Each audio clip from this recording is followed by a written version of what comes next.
Hello, today I thought I'd do a swatch out of my Winsor Newton Watercolour Markers. I've got a scruffy page in my notebook, so I thought I'd do a nicer one and show you some of their properties. I've had my markers for quite a while now, maybe, I don't know, 5 or 6 years. And I think since then they've been renamed Promarker Watercolours, whereas I've got these old packaging ones where they're just watercolour markers. They're dual-ended. There's a fine bullet tip there, which I've never really used, and then you've got a nice brush tip here. I bought these originally for the purpose of doing brush lettering, but as I'm getting more into painting, it's quite good that these are light fast watercolour markers and they can be used for watercolour painting. On Jackson's website, all of the pens that I've got, when I looked them up, they're all classed as good in the light fast rating. All the pens are transparent. I've got 24 of them. I bought one pack and then added to it with open stock, and they are available open stock on Jackson's and in other places. Actually, one thing before I swatch them that I wanted to show you. Let me pick a darker colour. Let's see, magenta.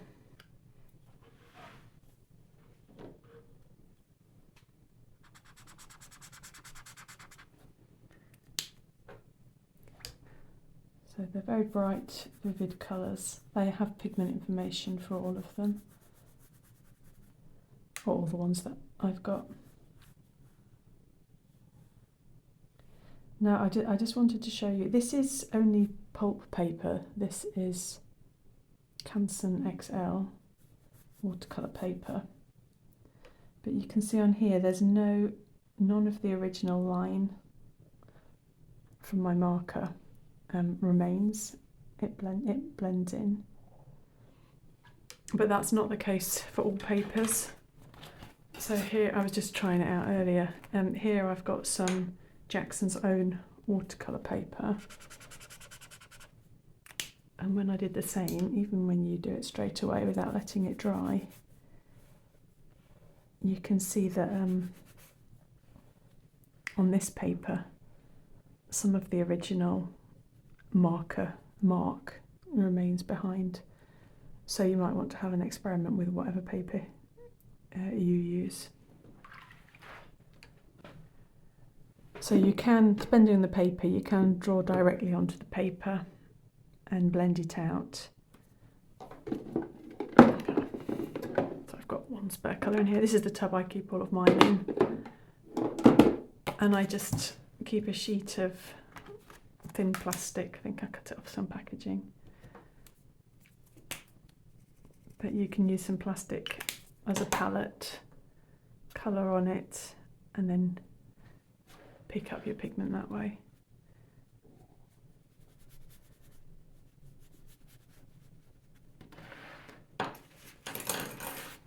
So that's just something that I keep with my pens. Okay, swatch these out now.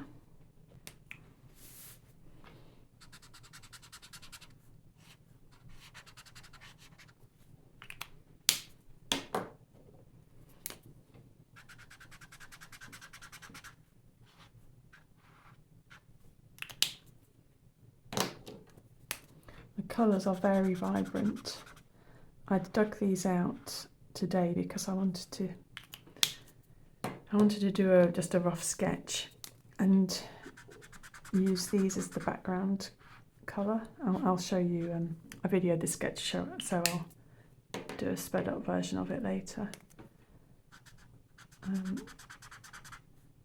But they are very vivid colours, they're not very muted for backgrounds, if that's the kind of look you're after.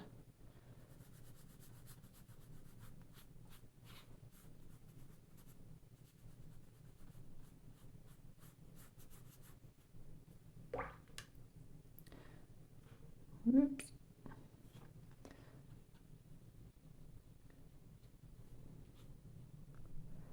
very, very pigmented.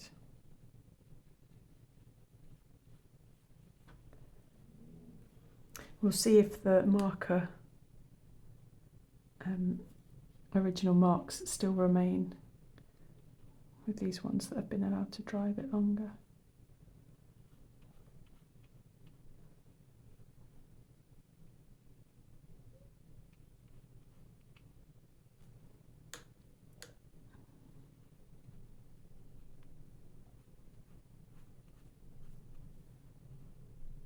Oh, these are so nice.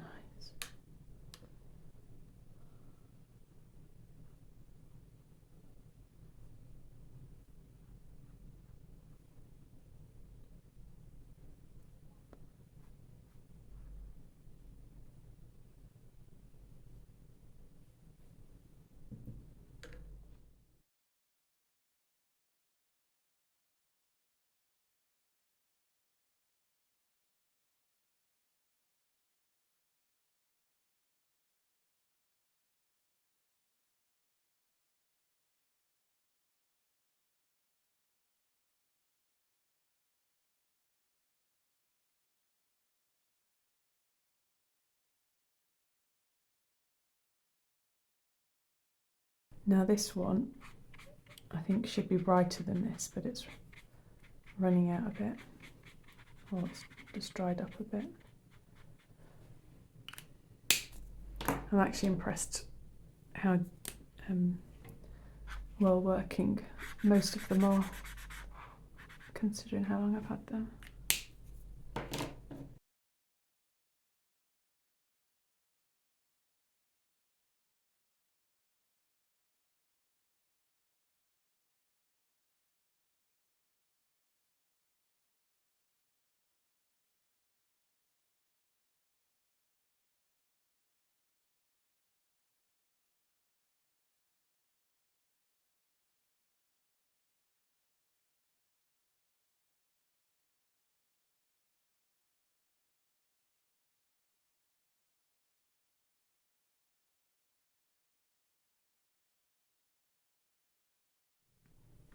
Okay, so there's all our colours swatched out.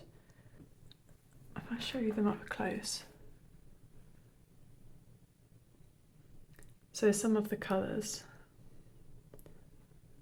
when they've been allowed to dry out, some of the original mark is still left behind.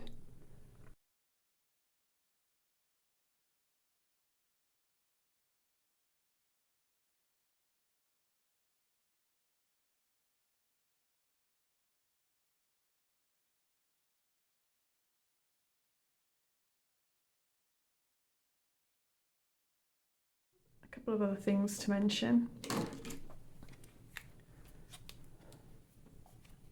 The pens all have numbers on their caps, so they are numbered.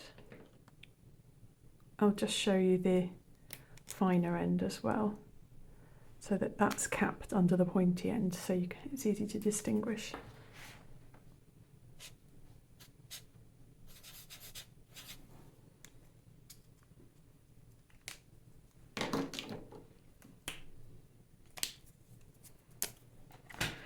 They're not super fine, and they're actually quite nice to colour with still. So I'll just run through the other colours which are available, so you can see where they might fit in. There's a raw sienna and a burnt sienna, and a raw umber, which should fit somewhere in between yellow ochre and burnt umber. There's a phthalo blue green shade and a phthalo blue red shade. So heading down this end. There's a permanent rose somewhere in between these two. There's a lamp black. There's a lovely burnt red. And then up in the yellows section, there's a cadmium yellow pale hue, something in between these. There's a gamboge hue, somewhere in between these. There's a cadmium red pale hue, somewhere between these. And there is hooker's green, whereas this one is hooker's green dark. So I will show you the very quick sketch that I did now using these. In the sketch I also use Caran d'Ache Neocolours 1, Caran d'Ache Neocolours 2. I use some Dr. P.H. Martin's Bleed Proof White, and yeah, I think that's it. Thanks ever so much for watching. Hope that was of some help. Bye!